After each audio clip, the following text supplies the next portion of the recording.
The discovery in the year 2147, humanity had spread across the stars like seeds, scattered by a cosmic wind. Earth, once the cradle of civilization, was now a distant memory, for most a polluted relic preserved as a museum world, orbited by megastructures housing billions. The United Human Federation governed over 300 colonized planets. Moons and habitats, united under a banner of progress, exploration, and unyielding human spirit. We had conquered faster than light travel, harnessed quantum entanglement for instantaneous communication, and bioengineered ourselves to thrive in environments that would have killed our ancestors. Aliens, we'd encountered dozens of species, from the tentacled traders of Zorath Prime to the crystalline hive minds of the Nebula Collective. But in all our wanderings, we'd never found another branch of humanity. We were alone in our lineage, or so we thought.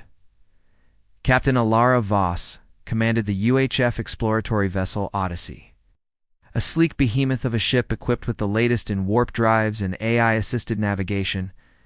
Elara was a veteran of the frontier wars, where humanity had clashed with the aggressive Krell Empire and emerged victorious through sheer ingenuity and grit. Her crew of 150 was a mix of scientists, engineers, and marin-assured souls who lived for the thrill of the unknown.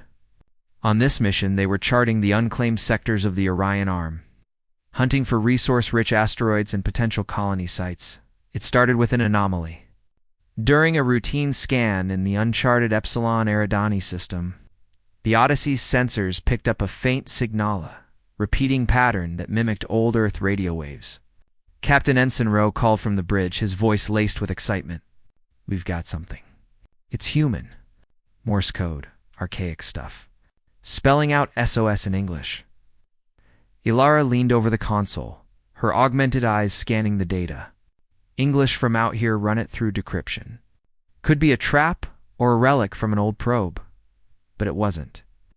As the ship closed in, the signal strengthened, revealing coordinates to a rogue planetoid drifting in the system's outer reaches.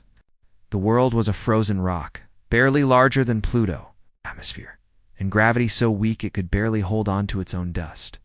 Yet, deep scans showed artificial structures buried under the ice domes, tunnels, and what looked like cryogenic pods. "Prep the landing team," Elara ordered. "Marines first. If this is a pirate lure, I want them regretting it." The shuttle touched down in a swirl of frost, and the team breached the outer dome.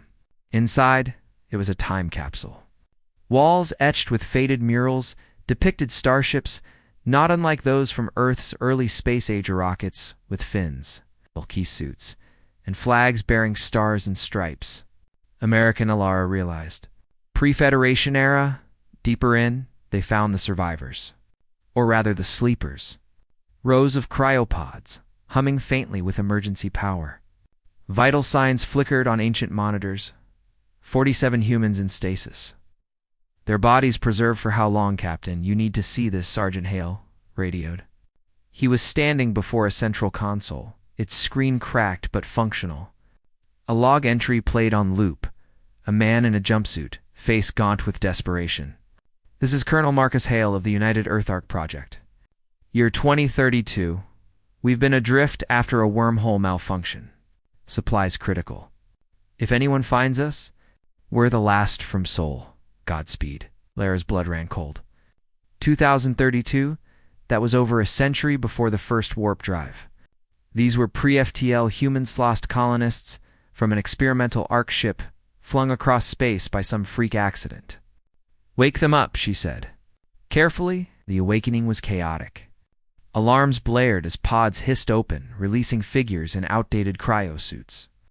They gasped, coughed, and stared wide-eyed at the armored Marines surrounding them. Colonel Hellsargent, Hell's distant ancestor, by some cosmic jock, was the first to speak.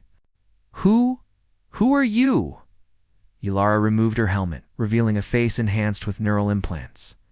"Captain Elara Voss, United Human Federation. You're safe now. Welcome to the future." The other humans, as the crew dubbed them, were a ragtag group, scientists, engineers, families from Earth's early 21st century. They'd launched in secret during a global cyberpulation, climate collapse, warshipping to seed a new world. A prototype wormhole drive had misfired, stranding them here. They'd entered cryosleep, praying for rescue. Integration began aboard the Odyssey. The newcomers marveled at the technology. Holographic displays, replicators churning out food from atomic assemblers, AI companions that anticipated needs. But cultural clashes emerged. These ancients spoke of nations America, China, Russia long dissolved into the Federation. They recoiled at genetic modifications, calling them playing God, their knowledge outdated yet pure. No reliance on AI. Everything earned through trial and error, Dr. Lena Novak, a physicist from the Ark, bonded with the Odyssey's chief scientist, Dr. Kai Chen. Your quantum drives, she said. Poring over schematics, they're elegant but inefficient. We had theories back then, exotic matter stabilization, that could cut energy use by half. Kai laughed. Theories? We've built empires on what you call theories. But as they talked, ideas sparked. The Ark's archives held forgotten innovations, early fusion designs, biological computing from before the AI bans. In return, the Federation shared warp tech, extending the Ark survivors' lifespans with nations. News of the discovery rippled back to UHF Command. A living link to our past, Admiral Reyes broadcasted. This changes everything. Little did they know, it would tensions brood. The Ark survivors, dubbed primitives by some crew, felt like exhibits. Colonel Hale argued with Elara. We're not your ancestors to gawk at. We built the foundations you stand on. Lara nodded. And we'll honor that.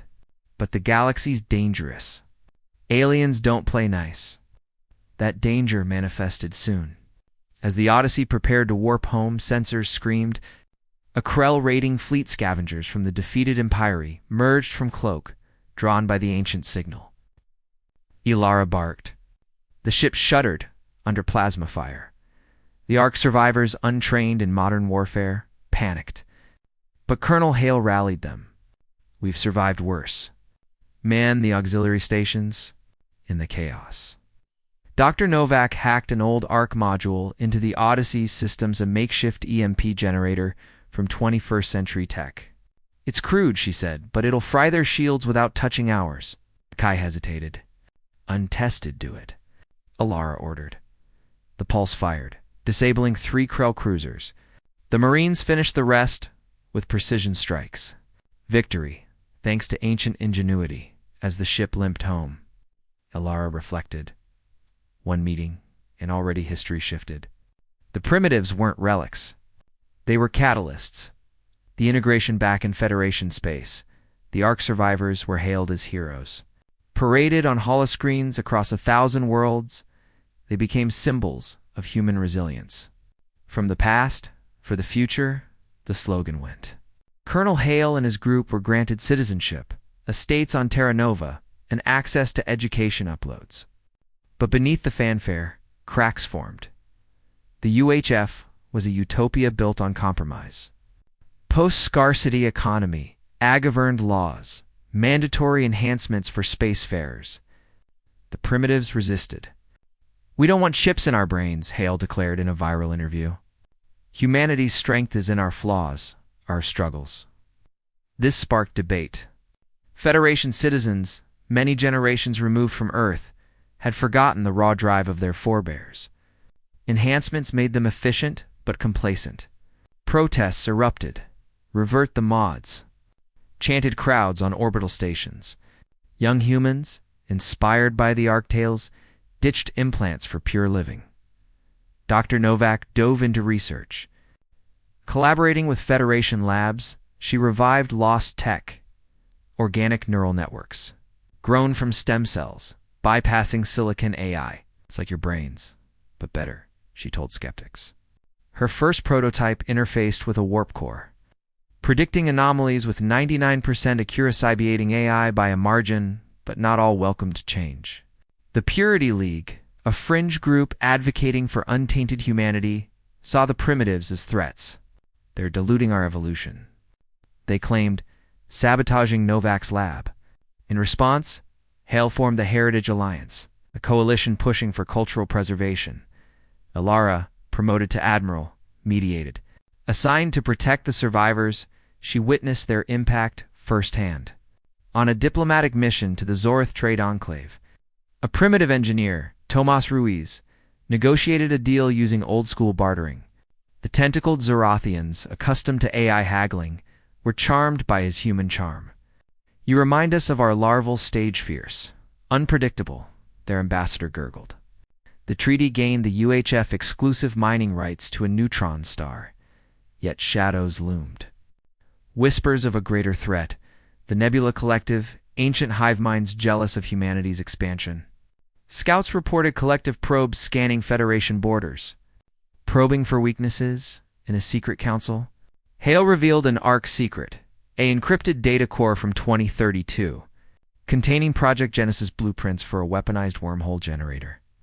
It was meant for colonization, he said, but it could punch holes in reality. Lara's eyes widened. Weaponized against what the unknown, Hale replied. We left Earth fearing extinction. Turns out we were right to prepare. Federation scientists, fused with primitive ideas, built a prototype. Tested in a black site, it opened stable portals shortcuts across galaxies. But the first live fire drew attention. A collective emissary materialized, a shimmering crystal entity. Intruders in the weave, it intoned. Cease, or be unraveled. War loomed. The primitives, once lost, now led the charge. Novak's networks predicted collective tactics. Ruiz's diplomacy rallied alien allies. Hale trained hybrid forces enhanced Marines fighting alongside unmodded volunteers. In the Battle of Vale Nebula, the wormhole weapon turned the tide. Portals swallowed collective fleets, spitting them into black holes. Humanity triumphed, not through superior tech alone, but through the fusion of old and new.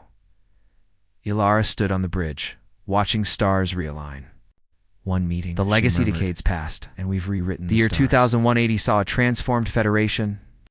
The primitives integrated fully, their descendants blending bloodlines with the enhanced, hybrid humanity. They called it stronger, wiser. Wormhole tech revolutionized travel, connecting distant colonies in seconds. Alliances with aliens flourished, built on mutual respect earned in battle. But the true change was philosophical.